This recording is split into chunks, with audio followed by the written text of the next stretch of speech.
الحمد للہ والصلاة والسلام الأتمان الأكملان على خیر خلق اللہ وعلى آلہ واصحابہ ومن والاه اما بعد۔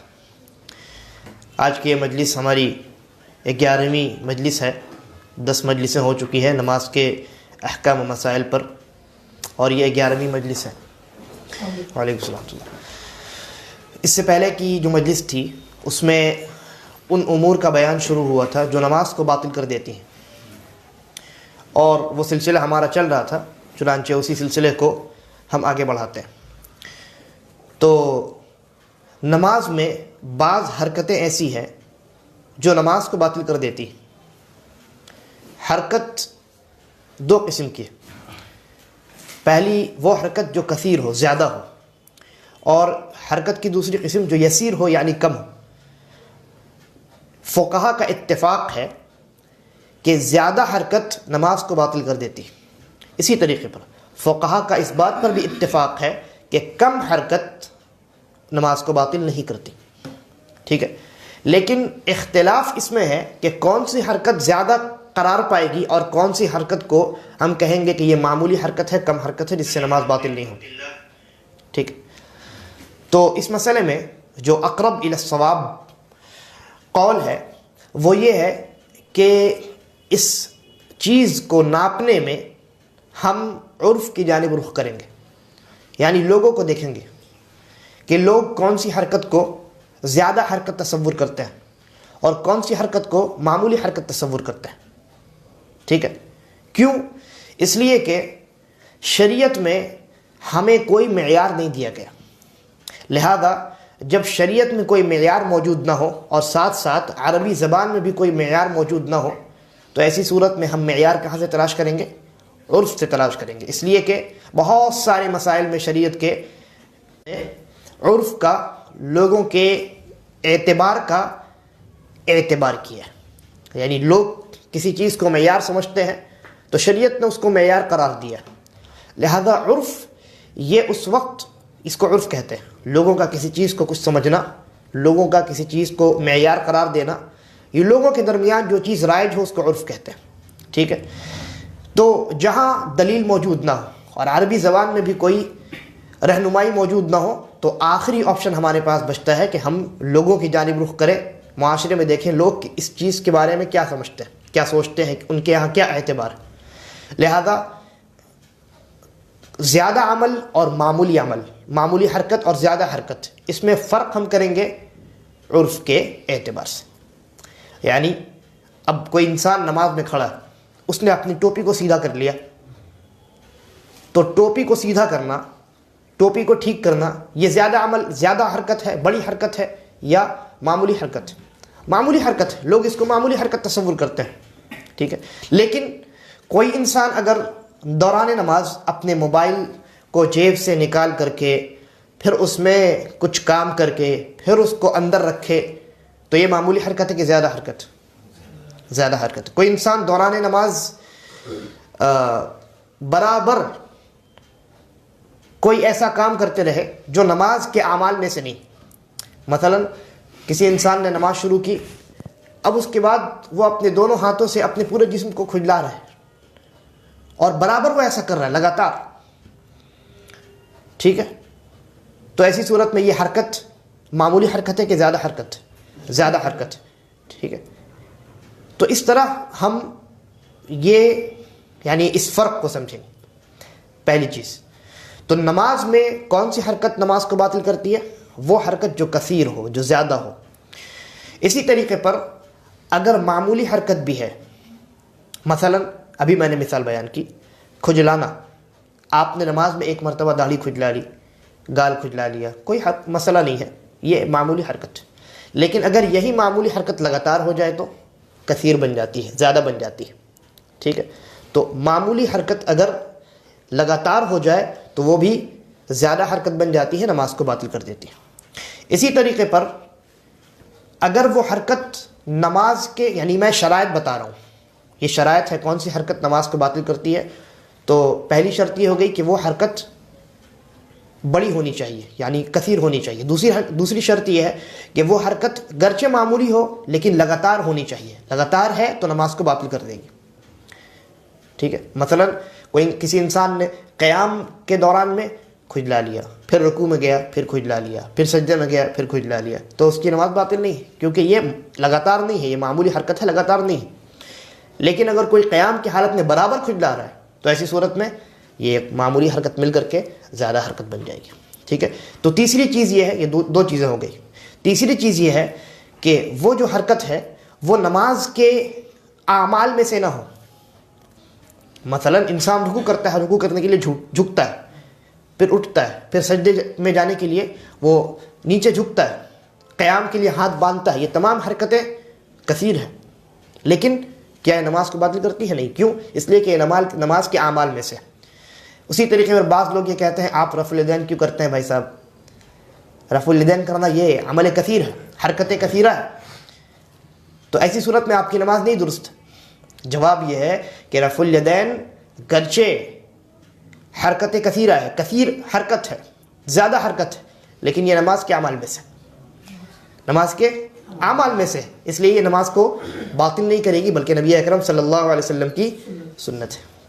اسی طریقے پر وہ جو حرکت ہو وہ کسی حاجت کے لیے یا نماز کی مصلحت کے لیے یا کسی دوسری یعنی نماز کے علاوہ دوسری کسی شرعی مصلحت کے لیے نہ ہو۔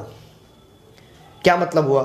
اگر آپ نے کوئی حرکت کیا ہے گرچہ وہ زیادہ ہو، کثیر ہو، لیکن کسی حاجت کے لیے تو ایسی صورت میں نماز باطل نہیں ہوگی۔ مثال، نبی اکرم صلی اللہ علیہ وسلم نے امامہ بنت عاص رضی اللہ عنہا، انہیں اللہ کے نبی صلی اللہ علیہ وسلم نے گودی میں اٹھا کر کے نماز ادا کیا۔ تو آپ کا بچی کو گودی میں اٹھا کر کے نماز ادا کرنا، یہ ظاہر سی بات ہے عمل کثیر ہے، حرکت کثیرہ ہے، لیکن نماز باطل ہوئی نہیں، اس لیے کہ وہاں حاجت موجود تھی۔ لہذا کوئی انسان اگر مسجد میں اپنے کسی بچے کو لے کر کے آ جاتا ہے، کسی بھی وجہ سے حاجت، یا تو گھر میں اس کی والدہ نہ ہو، مثلا کسی کی اگر اہلیہ ہاسپٹل میں، بچہ اکیلا گھر میں کس کے پاس رہے گا، وہ مسجد میں لے کر کے وہ آ گیا، دوران نماز بچہ رونے لگا، تو ایسی صورت میں اس کے لیے جائز ہے کہ وہ اپنے بچے کو اٹھا کر کے گودی میں رکھ لے تاکہ بچہ خاموش ہو جائے، اس لیے کہ یہاں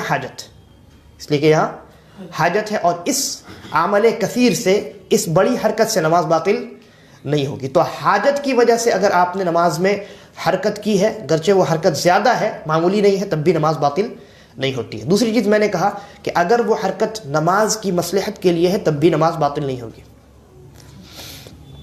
ٹھیک ہے۔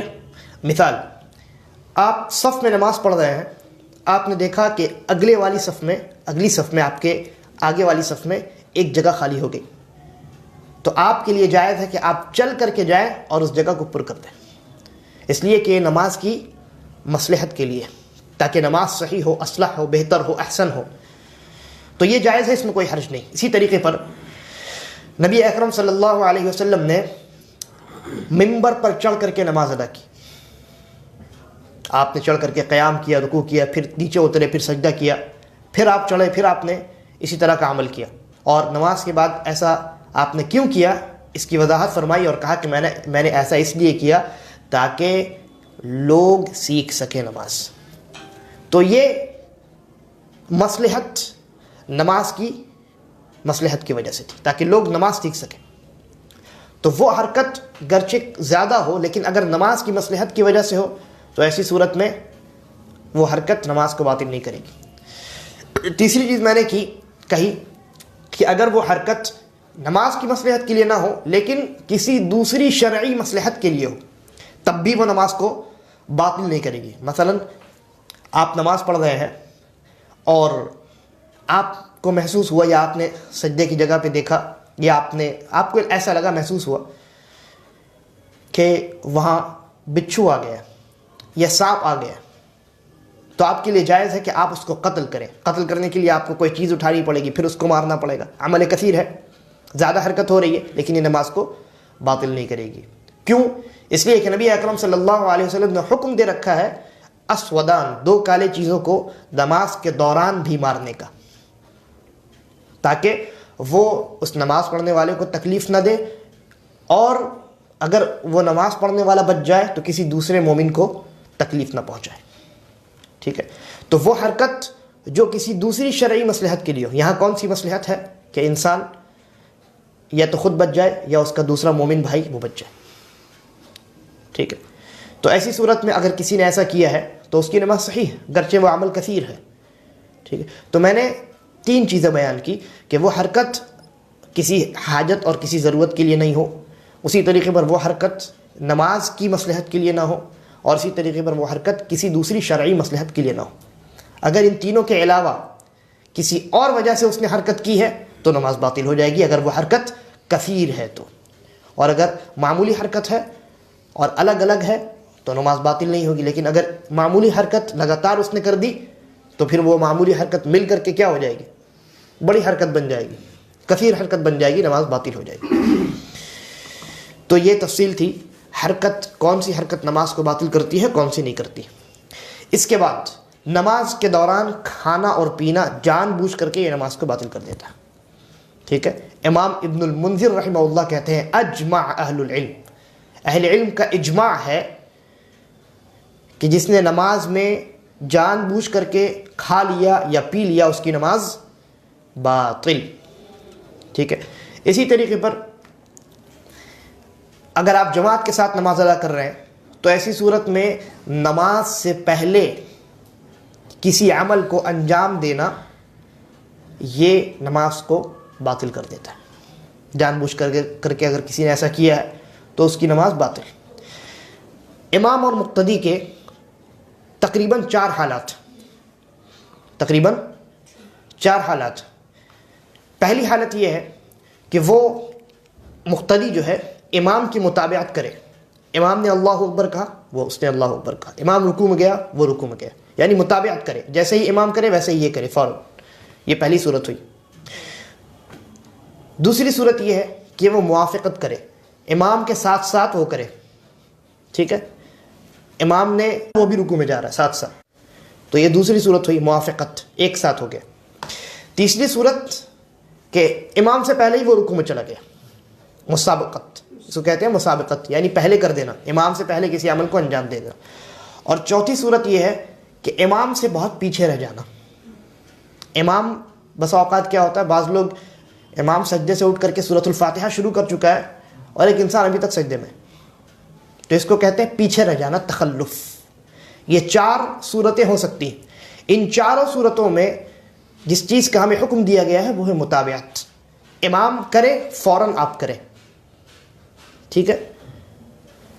نبی اکرم صلی اللہ علیہ وسلم کا فرمان اس سلسلے میں موجود ہے, انما جعل الامام لیؤتم بہ, کہ جب امام تمہارے لیے امام اس لیے بنایا گیا ہے تاکہ اس کی اتباع کی جائے. اور پھر اس کے بعد اللہ کے نبی نے کہا جب وہ تکبیر کرے تو کہے تو تم تکبیر کہو, آخر حدیث تک. اور جہاں تک مسابقت کی بات ہے کہ امام سے پہلے آپ کسی عمل کو انجام دے دیں, مثلا امام کے رکوع میں جانے سے پہلے امام نے قرات ختم کی, اب رکوع میں جائے گا, آپ پہلے رکوع میں چلے گئے, تو یہ عمل اگر آپ نے جان بوجھ کر کے کیا ہے تو آپ کی نماز باطل. ٹھیک ہے. بلکہ نبی اکرم صلی اللہ علیہ وسلم نے بہت سخت وعید سنائی ہے ایسے انسان کے متعلق. آپ صلی اللہ علیہ وسلم نے فرمایا کہ کیا وہ لوگ خوف نہیں کھاتے جو امام سے پہلے اپنا سر اٹھا لیتے ہیں, یعنی رکوع سے یا سجدے سے, کس چیز سے خوف نہیں کھاتے کہ اللہ تبارک و تعالی ان کے سر کو گدھے کا نہ بنا دے یا ان کی صورت کو گدھے کی صورت نہ بنا دے. تو یہ وعید ہے, یہ عذاب کا وعدہ ہے اللہ رب العالمین کی جانب سے کہ وہ انسان جو امام سے پہلے عمل کرنے کی کوشش کرے گا ممکن ہے اللہ تبارک و تعالی کا عذاب اس کے اوپر نازل ہو, اس کا سر گدھے کا ہو جائے یا اس کی صورت گدھے کی ہو جائے. اور جہاں تک موافقت کی بات ہے تو یہ خلاف سنت ہے, یہ جائز نہیں ہے. اسی طریقے پر تخلف یعنی پیچھے رہ جانا, امام یعنی سجدہ کر کے انسان امام کھڑا ہو چکا ہے اور سورۃ الفاتحہ اس نے شروع کر دیا ہے اور ایک مصلی ابھی تک سجدے میں ہے, تو یہ ہے تخلف, پیچھے رہ جانا. تو یہ بھی شریعت کا طریقہ نہیں. ٹھیک ہے. تو ان چاروں حالات میں جس چیز کا ہمیں حکم دیا گیا ہے وہ ہے متابعت, اور جس چیز سے نماز باطل ہو جاتی ہے وہ کیا ہے, مسابقت, یعنی امام سے پہلے آپ کسی عمل کو انجام دے دیں جان بوجھ کر کے. اسی طریقے پر نماز میں کھلکھلا کر کے ہنسنا یہ بھی نماز کو باطل کر دیتا.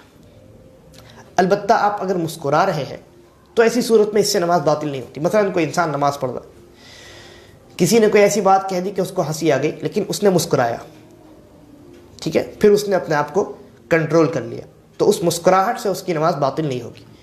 لیکن کسی نے کوئی لطیفہ سنا دیا، اب یہ نماز پڑھنے والے جو مصلی صاحب ہیں انہوں نے بھی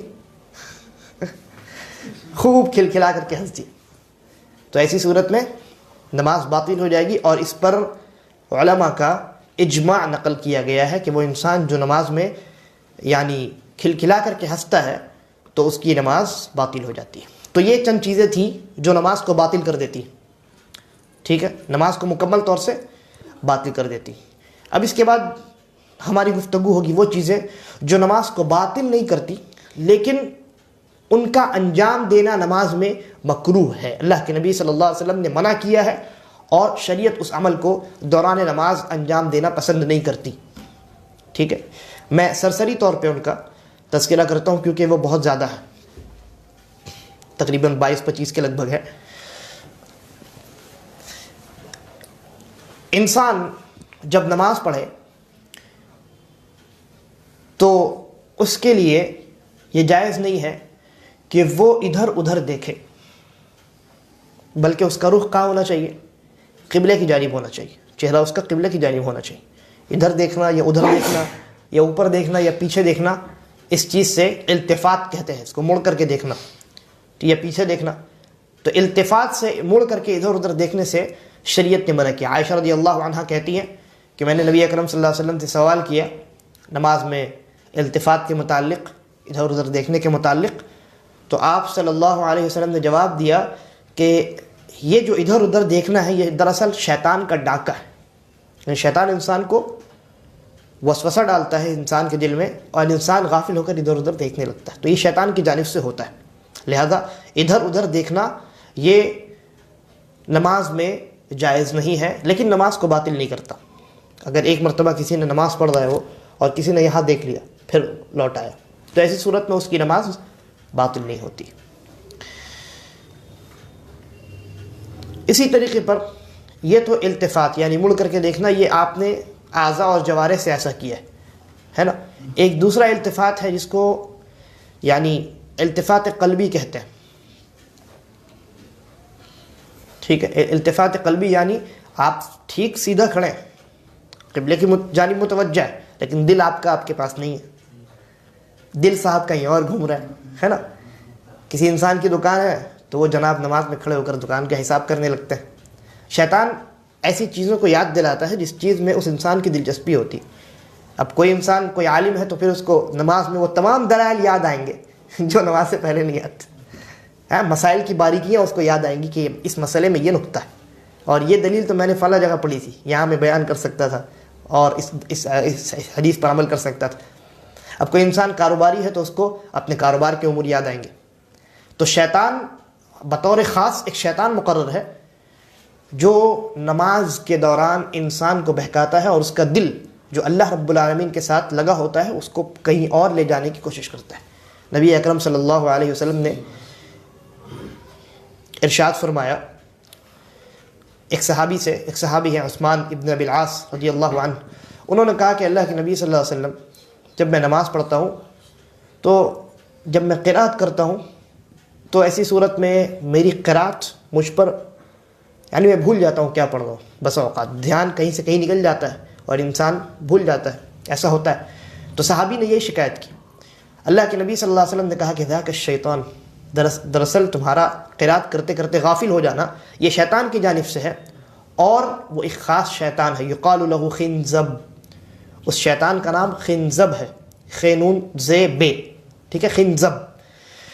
اس کے بعد اللہ کے نبی صلی اللہ علیہ وسلم نے حل بتایا، کہا کہ فَإِذَا أَحْسَسْتَهُ فَتَعَوَّذْ بِاللَّهِ مِنْهُ. جب تم محسوس کرو کہ غافل ہو رہے ہو نماز سے، وسوسہ آ رہا ہے، تو ایسی صورت میں کیا کرو؟ اللہ رب العالمین سے پناہ طلب کرو، اعوذ باللہ من الشیطان الرجیم پڑھو، ٹھیک ہے. اور اپنے بائیں جانب 3 بار تھکاؤ. تھکانے کا مطلب منہ سے تھوک نکلے ایسا نہیں ہے، بلکہ ایسے کرے انسان، اعوذ باللہ پڑھے اور 3 بار بائیں جانب تھکتھکا دے. تو اس طریقے سے وہ شیطان جو ہے وہ چلا جاتا ہے. صحابی کہتے ہیں کہ میں نے ایسا کیا، ففعلت ذلك، میں نے ایسا کیا، فاذهبه الله عني، تو اللہ رب العالمین نے اس شیطان کو مجھ سے دور کر دیا. اسی طریقے پر نماز میں آسمان کی جانب چہرہ اٹھانا یہ محرم امر ہے، یعنی حرام کام ہے. نبی اکرم صلی اللہ علیہ وسلم نے ارشاد فرمایا کہ ما بال اقوام یرفعون ابصارهم الى السماء فی صلاتهم، کہ لوگوں کیا ہو گیا ہے کہ وہ نماز میں آسمان کی جانب نظریں اٹھا کر دیکھتے ہیں. اور آپ نے اس معاملے میں یعنی یہ جملہ بار بار آپ نے بہت سختی کے ساتھ ارشاد فرمایا. پھر کہا کہ اللہ رب العالمین کہیں وہ باز آ جائیں ایسے عمل سے، آسمان کی جانب دوران نماز دیکھنے سے باز آ جائیں، ورنہ اللہ رب العالمین کہیں ان کی نظریں خراب نہ کر دے، کہیں کہ ان کی جو نظر ہے، جو روشنی ہے وہ آنکھ کی، وہ کہیں چلی نہ جائے، اللہ رب العالمین چھین نہ لے. تو یہ وعید ہے اللہ رب العالمین کی جانب سے، اس لیے دوران نماز آسمان کی جانب دیکھنا یہ جائز نہیں. اسی طریقے پر جب آپ سجدے میں جائیں تو یہ اس کو زرا کہتے ہیں، ہے نا. اس زرا کو مکمل زمین پر بچھا نہیں دینا ہے، بلکہ آپ کا یہ جو پنجہ ہے، یہ جو ہتھیلی ہے، یہ زمین پر رہے گا اس طریقے سے جڑا ہوا، اور یہ حصہ آپ کا ایسے اٹھا رہے گا، یہ زمین پہ ٹچ نہیں ہونا چاہیے. کیونکہ نبی اکرم صلی اللہ علیہ وسلم نے ارشاد فرمایا اعتدلوا فی السجود، سجدے میں اعتدال اختیار کرو. اور اعتدال کا کیا معنی ہے؟ ولا يبسط احدکم ذراعیہ انبساط الکلب، کہ تم میں سے کوئی انسان کتے کی طرح اپنے دونوں ہاتھ کو زمین پر نہ بچھا دے، اٹھا کر رکھنا ہے. تو ہاتھ کو زمین پر اگر کسی نے لگا دیا ہے تو یہ کام نماز کے اندر ناپسندیدہ ہے اور مکروہ عمل ہے. ٹھیک ہے، اگر کسی نے ایسا کر دیا تو نماز اس کی باطل نہیں ہوگی، لیکن اگر جان بوجھ کر کے ایسا کیا ہے تو پھر ایسی صورت میں وہ انسان گنہگار ہوگا. ٹھیک ہے، مکروہ کی آپ تعریف سمجھ اس کو جی اس عمل کو چھوڑنے میں ثواب ہو، لیکن اگر کسی نے کر دیا ہے تو ایسی صورت میں جی گناہ نہیں ہے. ہاں، مستحب کا الٹا. تو کسی نے اگر ایسا کر دیا ہے، اس کو زرا کو اگر زمین پر ڈال دیا تو اس کو گناہ ہوگا کہ نہیں ہوگا؟ نہیں ہوگا. ٹھیک ہے، یہ مکروہ کی تعریف ہے. لیکن بہرحال بعض علماء نے یہ کہا کہ اگر کسی نے جان بوجھ کر کے انجام دیا ہے کوئی ایسا عمل تو پھر ایسی صورت میں وہ گنہگار ہوگا. تو علی کل حال انسان کو بچنا چاہیے. اسی طریقے پر دوران نماز اللہ کے نبی صلی اللہ علیہ وسلم نے انسان کو اپنے دونوں ہاتھوں کو کمر پر رکھنے سے منع کیا. آپ ہاتھ کو باندھ کر کے رہیں، یا رکوع کے بعد اگر ہاتھ چھوڑتے ہیں تو ہاتھ چھوڑ کر کے رہیں، کمر پر انسان ہاتھ رکھے، اس عمل سے نبی اکرم صلی اللہ علیہ وسلم نے منع کیا. اسی طریقے پر دوران نماز کسی ایسی چیز کی جانب دیکھنے سے بھی انسان کو پرہیز کرنا چاہیے جو اس کی نماز میں خلل پیدا کرے. ٹھیک ہے، نبی اکرم صلی اللہ علیہ وسلم نے ایک ایسی چادر میں نماز پڑھی جس میں دھاریاں تھیں، تو دوران نماز آپ صلی اللہ علیہ وسلم کی نظر ایک بار اس چادر پر چلی گئی. نماز جب ختم ہوئی تو اللہ کے نبی صلی اللہ علیہ وسلم نے کہا کہ میرے اس چادر کو لے جاؤ، کسی نے آپ کو دیا تھا غالباً، اور کہا کہ فلاں کو دے دو، اور اس کی ایک دوسری چادر ہے وہ لے آؤ، اس لیے کہ ابھی اس چادر نے، جس میں دھاریاں تھیں، کچھ نقش بنا ہوا تھا، اس چادر نے مجھے ابھی نماز سے غافل کر دیا تھا. تو ایسے کپڑوں میں نماز پڑھنے سے اجتناب کرنا چاہیے جس میں نقش و نگار ہو. اب بعض لوگ کیا کرتے ہیں، ایسے کپڑے پہن کر آتے ہیں جس میں اتنے موٹے موٹے حرف سے کچھ لکھا ہوتا ہے نا. تو اب ایسے کپڑے میں جب آپ نماز پڑھیں گے، نظر آپ کی وہاں چلی گئی، تو ایسی صورت میں کیا ہوگا، آپ کا جو ذہن ہے وہ پھر نماز سے خارج ہو جائے. تو اس لیے ایسے کپڑوں میں نماز پڑھنے سے اجتناب کرنا چاہیے جس میں نقش و نگار بنا ہو، کچھ لکھا ہو، کوئی ڈیزائن بنا ہو. اسی طریقے پر ان مقامات پر بھی یا ان چیزوں کے سامنے بھی نماز پڑھنے سے اجتناب کرنا چاہیے کہ جس چیز میں نقشہ اور نقش و نگار یا اس طریقے سے ڈیزائن وغیرہ بنا ہو. مثلا آپ کے سامنے کوئی دیوار ہے یا کوئی پردہ ہے جس میں کچھ لکھا ہے، یا کوئی ڈیزائن بنا ہوا ہے، یا کسی چیز کی تصویر، کوئی ایڈورٹائزمنٹ ہے، تو ایسی صورت میں اس چیز کے سامنے نماز پڑھنے سے اجتناب کرنا چاہیے، کیونکہ آپ کا ذہن غافل ہو سکتا ہے. عائشہ رضی اللہ عنہا کے پاس ایک چادر تھا جس سے وہ پردہ کیا کرتی تھی، پردہ لٹکایا کرتی تھی دروازے میں. تو اللہ کے نبی صلی اللہ علیہ وسلم نے ایک بار اسی پردے کے پاس نماز ادا فرمائی، اور جب نماز آپ نے ختم کیا تو آپ نے کہا کہ اس چیز کو ہٹاؤ، اس لیے کہ برابر دوران نماز اس کی تصویر، اس کے اندر جو چیز، جو نقش بنا ہوا ہے وہ میرے ذہن میں گھومتا رہا. ٹھیک ہے. اسی طریقے پر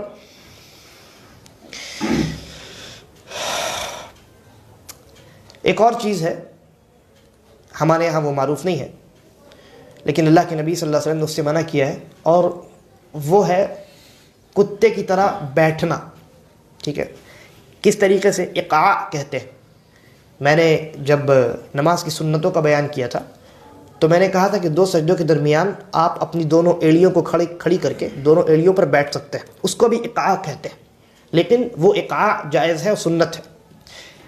ایک اور دوسرے طریقہ کا بیٹھنا ہے، اس کو بھی اقعاء کہتے ہیں، لیکن وہ اقعاء مذموم ہے، یعنی ایسا اقعاء جس کی مذمت کی گئی ہے شریعت میں، اس سے منع کیا گیا. ٹھیک ہے.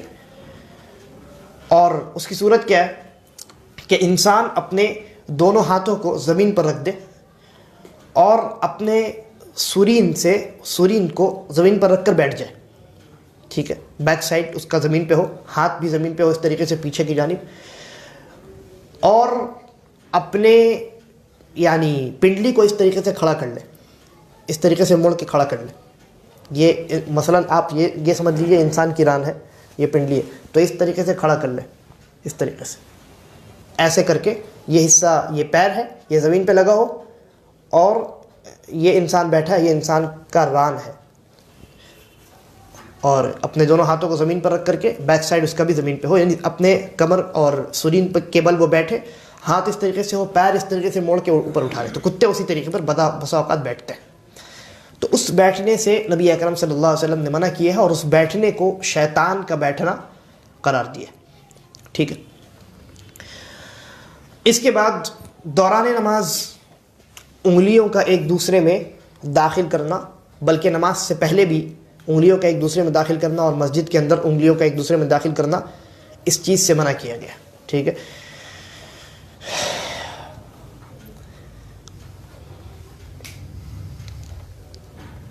اسی طریقے پر جب کھانا حاضر ہو تو انسان کو پہلے کھانا کھانا چاہیے اور تب نماز پڑھنا چاہیے. یعنی کھانا موجود ہے تب بھی اس کھانے کو چھوڑ کر کے نماز ادا کرنا ناپسندیدہ عمل ہے. ٹھیک ہے. لیکن اس میں تفصیل یہ ہے کہ کھانا کی موجودگی میں آپ کا نماز ادا کرنا اس وقت مکروہ ہوگا جب 3 شرائط پائے جائیں گے. پہلی شرط یہ کہ کھانا کچن میں رکھا نہ ہو بلکہ دسترخوان لگ چکا ہو، کھانا حاضر ہو، پروس دیا گیا ہو. ٹھیک ہے. سجا دیا گیا ہو کھانا، ہاں بھائی کھانا لگ چکا ہے. یہ پہلی شرط. دوسری شرط یہ کہ آپ بھوکے ہوں اور بھوک کی شدت ہو. ایسا نہیں کہ آپ باہر سے کھا کر کے بھی آئے ہیں اور گھر میں کھانا لگا ہے، نماز کا وقت ہو گیا، آپ نے کہا کھانا موجود ہے. نہیں، بلکہ آپ کا نفس کھانے کی جانب مائل ہو رہا ہو، آپ کا ذہن کھانے میں لگا ہو.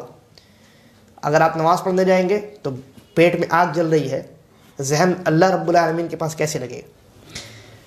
ٹھیک ہے. تو دوسری شرط یہ ہے کہ آپ بھوکے ہو، پیٹ آپ کا بھرا ہوا نہ. اور تیسری شرط یہ ہے کہ آپ کھانا کھانے پر قدرت رکھتے ہو. ٹھیک ہے. مثال کے طور پہ کسی انسان کے سامنے کھانا حاضر بھی ہے، اس کو بھوک بھی لگی ہے، لیکن وہ انسان روزے سے ہے، تو وہ یہ نہیں کہہ سکتا کہ کھانا حاضر ہے، میں بھوکا ہوں لہذا میں نماز بعد میں پڑھوں گا. ٹھیک ہے. اسی طریقے پر اگر کھانا اتنا گرم ہے کہ آپ ابھی نہیں کھا سکتے، اس کو چھوڑنا پڑے گا ٹھنڈا ہونے کے لیے، 10-15 منٹ لگیں گے، آپ ابھی کھا نہیں سکتے، تو ایسی صورت میں بھی آپ پہلے یعنی نماز کو چھوڑ نہیں سکتے، اس لیے کہ کوئی فائدہ نہیں ہے. لہذا ایسی صورت میں کھانا کا موجود ہونا ایسا ہی ہے گویا کہ کھانا موجود نہیں. کیونکہ اتنا گرم ہے آپ کھا ہی نہیں سکتے. ٹھیک. تو یہ 3 چیزیں، پہلا یہ کہ کھانا حاضر ہو، دوسرا یہ کہ آپ بھوکے ہوں، اور تیسرا یہ کہ آپ کھانے کی قدرت رکھتے ہو. اگر یہ تینوں شرائط موجود ہیں تو ایسی صورت میں آپ کے لیے بہتر ہے کہ آپ پہلے کھانا کھا لیں اور تب اس کے بعد جا کر کے نماز پڑھیں. اسی طریقے پر پیشاب اور پاخانہ جس کو ہم کہتے ہیں، قضاء حاجت دونوں قسم کی، اگر وہ دونوں موجود ہوں تو ایسی صورت میں بھی انسان کو پہلے حاجت سے بری ہو جانا چاہیے، حاجت اپنی پوری کر لینی چاہیے، اس کے بعد نماز پڑھنی چاہیے. ہاں اگر ہلکا سا احساس ہے تو ایسی صورت میں کوئی حرج نہیں، لیکن اگر انسان کو حاجت محسوس ہو رہی ہے تو ایسی صورت میں اللہ کے نبی صلی اللہ علیہ وسلم نے کہا کہ لا صلاۃ بحضرۃ الطعام ولا هو يدافعه الاخبثان، کہ اس انسان کی نماز صحیح نہیں ہے یا کامل مکمل نہیں ہے. یعنی وہ نماز جو کھانے کی موجودگی میں ہو اور اس حال میں انسان نماز پڑھے کہ وہ اپنی اس حاجت کو روک رہا ہو یا وہ حاجت اسے روک رہی ہو، تو ایسی صورت میں اس انسان کو اجتناب کرنا چاہیے. اسی طریقے پر دوران نماز قبلے کی جانب، اپنے سامنے جانب تھوکنا یا اپنے دائیں جانب تھوکنا اس سے بھی منع کیا گیا. ٹھیک ہے. بلکہ اللہ کے نبی صلی اللہ علیہ وسلم نے ایک امام کو دیکھا صحابہ میں سے کہ انہوں نے اپنے سامنے جانب قبلے کی جانب تھوک دیا، تو آپ نے کہا کہ آج کے بعد یہ انسان تم کو نماز نہ پڑھائے. ٹھیک ہے. اور بھی دوسری حدیث ہے جس میں اللہ کے نبی صلی اللہ علیہ وسلم نے کہا کہ دائیں جانب اور قبلے کی جانب نہ تھوکو. کسی کو اگر تھوکنا ہے تو بائیں جانب تھوکے یا پھر اپنے پیر کے نیچے تھوک کر کے اس کو دفن کر دے، کیونکہ پہلے کی جو زمین تھی وہ مٹی کی ہوا کرتی تھی. آج انسان ٹیشو ہے انسان کے پاس یا رومال ہے، تو رومال میں انسان اگر کچھ حاجت ہے اس کو زبان سے نکالنے کی، منہ سے نکالنے کی، تو اس میں ڈال دے.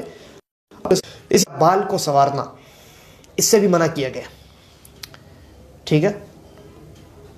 کسی انسان کے بال اگر ہیں اچھے خاصے، اب وہ نماز شروع کی اس نے اور اس طریقے سے بال کو سنوار رہا ہے. کوئی کسی کی عادت ہوتی ہے پیچھے والے حصے کو پکڑ کے وہ اس سے کھیلتے رہتے ہیں، یا کسی کی عادت ہوتی ہے بار بار اپنے بال کو سنوارتے ہیں، ان کو تو تشفی نہیں ہوتی بال ٹھیک ہے کہ نہیں پتہ نہیں. تو دوران نماز اس چیز سے منع کیا گیا. اسی طریقے پر بعض لوگوں کو عادت ہوتی ہے کہ دوران نماز وہ اپنے کپڑے کو ٹھیک کرتے رہیں گے ہمیشہ. کسی کو آستین اٹھانے کی عادت ہوتی ہے، کسی کو اپنے دامن کو صحیح کرنے کی عادت ہوتی ہے، کسی کا ہاتھ ہمیشہ یہی رہتا ہے، وہ ایسے کرتا رہتا ہے اس طریقے سے. تو یہ عادتیں ہوتی ہیں لوگوں کے اندر. خاص طور سے ان عادتوں سے اجتناب کرنا چاہیے، اس لیے کہ نبی اکرم صلی اللہ علیہ وسلم نے کہا کہ مجھے حکم دیا گیا ہے کہ میں 7 ہڈیوں پر سجدہ کروں، اور یہ بھی حکم دیا گیا ہے کہ میں دوران نماز اپنے کپڑوں کو اور اپنے بالوں کو نہ سنواروں. اسی طریقے پر کسی انسان کے بال اگر تھوڑے لمبے ہیں تو دوران نماز ان بالوں کو یعنی سمیٹ کر کے جوڑا بنا کر کے پیچھے کی جانب نماز پڑھنا یہ بھی مکروہ عمل ہے. عبداللہ ابن عباس رضی اللہ عنہما نے ایک صحابی کو دیکھا کہ وہ اسی طریقے پر نماز پڑھ رہے ہیں، ان کے بال جو ہے پیچھے کی جانب وہ جوڑا بنا ہوا ہے، ایک جگہ انہوں نے لپیٹ کر کے رکھ دیا، تو انہوں نے دوران نماز اس کو کھول دیا اور وہ صحابی ویسے ہی نماز پڑھتے رہے. پھر جب نماز سے فارغ ہوئے تو پوچھا عبداللہ ابن عباس رضی اللہ عنہما سے کہ ایسا کیوں کیا آپ نے؟ تو انہوں نے کہا کہ اس کی مثال ایسے ہی ہے، یعنی نبی اکرم صلی اللہ علیہ وسلم کو میں نے فرماتے ہوئے سنا کہ وہ انسان جو اپنے بالوں کو پیچھے کی جانب باندھ کر کے نماز پڑھتا ہے، اس کی مثال ایسی ہے گویا کوئی انسان اپنے دونوں ہاتھوں کو پیچھے باندھ کر کے نماز پڑھتا ہے. تو اس چیز سے بھی منع کیا گیا. اسی طریقے پر دوران نماز بغیر کسی حاجت کے اپنے منہ کو ڈھانکنا، ٹھیک ہے، کپڑے سے منہ کو ڈھانک لینا، اس سے بھی منع کیا گیا. ٹھیک ہے. نبی اکرم صلی اللہ علیہ وسلم کا فرمان ہے، آپ نے ان یغطی الرجل فہ، اس چیز سے منع کیا ہے کہ انسان اپنے منہ کو ڈھانک دے. عرب کی عادت تھی کہ وہ جو اوپر پہنتے تھے عمامہ، اس کا کچھ حصہ منہ پر بھی ڈھانک دیا کرتے تھے، تو دوران نماز اس کو کھول دینا. گرچہ اس حدیث کو بعض علماء نے ضعیف کہا ہے، لیکن شیخ الالبانی رحمہ اللہ نے اس کو حسن قرار دیا. اسی طریقے پر بسا اوقات بعض لوگوں کی عادت ہوتی ہے کہ مسجد میں انہوں نے اپنا ایک جگہ مقرر کر لیا ہوتا ہے کہ یہ جگہ میرا ہے. اب وہاں اگر کوئی انسان غلطی سے بیٹھ گیا تو پھر اس مسجد میں عدالت لگ جاتی ہے نا. تو اس چیز سے منع کیا گیا. مسجد میں آپ اپنا کوئی خاص جگہ مقرر کر لیں کہ یہاں میں ہی بیٹھوں گا، کوئی نہیں بیٹھے گا، یہ طریقہ درست نہیں ہے. بعض لوگ کیا کرتے ہیں، پہلے کسی بچے کو بھیج دیتے ہیں فلاں جگہ میری جگہ ہے وہاں پہ سامان رکھ کر کے آؤ. پنکھے کے نیچے، ہاں تلاش کرتے ہیں پنکھا کہاں ہے تو اس کے نیچے کوشش کرتے ہیں کہ اپنا جگہ مقرر کر لیں اور وہاں کسی کو بیٹھنے نہیں دیتے. تو یہ عمل جو ہے یہ عمل درست نہیں ہے، بلکہ نبی اکرم صلی اللہ علیہ وسلم نے اس عمل سے منع کیا ہے.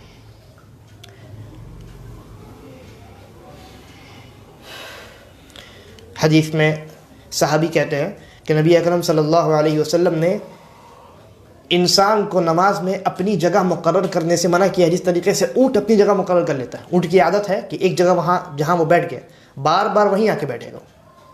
تو اس عمل سے، جگہ مقرر کر لینے سے مسجد میں نماز کے لیے، اس عمل سے اللہ کے نبی صلی اللہ علیہ وسلم نے منع کیا. اسی طریقے پر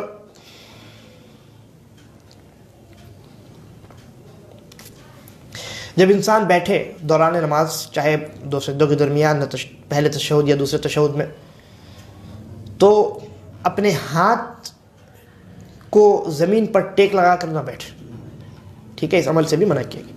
اسی طریقے پر انسان کو اگر دوران نماز جمائی آئے، ہے نا، انسان منہ کھولتا ہے، تو کوشش یہ کرنی چاہیے کہ اس جمائی کو روکے. اور علماء لکھتے ہیں کہ ایسے موقع پر 3 عمل اس انسان کے لیے مشروع ہے. سب سے پہلے تو یہ کہ وہ کوشش کرے جمائی نہ آئے، منہ نہ کھلے اس کا. ٹھیک ہے، کوشش کرے کہ جمائی کو روک لے. اور اگر نہیں ہو سکے تو منہ کھول لے، لیکن اپنے ہاتھ سے اپنے پورے منہ کو ڈھک لے. ٹھیک ہے. اور جب وہ ایسا کرے، یعنی اپنے ہاتھ کو اپنے منہ پر لے جائے، تو آواز نہ نکالے ہاں ہاں کر کے. بلکہ نماز کے باہر بھی انسان کو جمائی کے دوران آواز نکالنے سے منع کیا، کیونکہ نبی اکرم صلی اللہ علیہ وسلم نے فرمایا کہ اذا قال ہا ضحك الشیطان من، کہ جب انسان جمائی لیتے ہوئے ہاں ایسی طریقے سے ہاں کہتا ہے تو شیطان اس کو دیکھ کر کے ہنستا ہے. ٹھیک ہے، کیونکہ شیطان داخل ہوتا ہے. تو دوران نماز انسان کو جمائی کو روکنا چاہیے، اور اگر نکل جائے تو ہاتھ کو منہ پر رکھ کر کے اپنے ہاتھ کو، اپنے منہ کو ڈھانک لینا چاہیے. اسی طریقے پر نماز کے مکروہات میں سے یہ ہے کہ انسان پیاز اور لہسن کر کے مسجد میں آئے.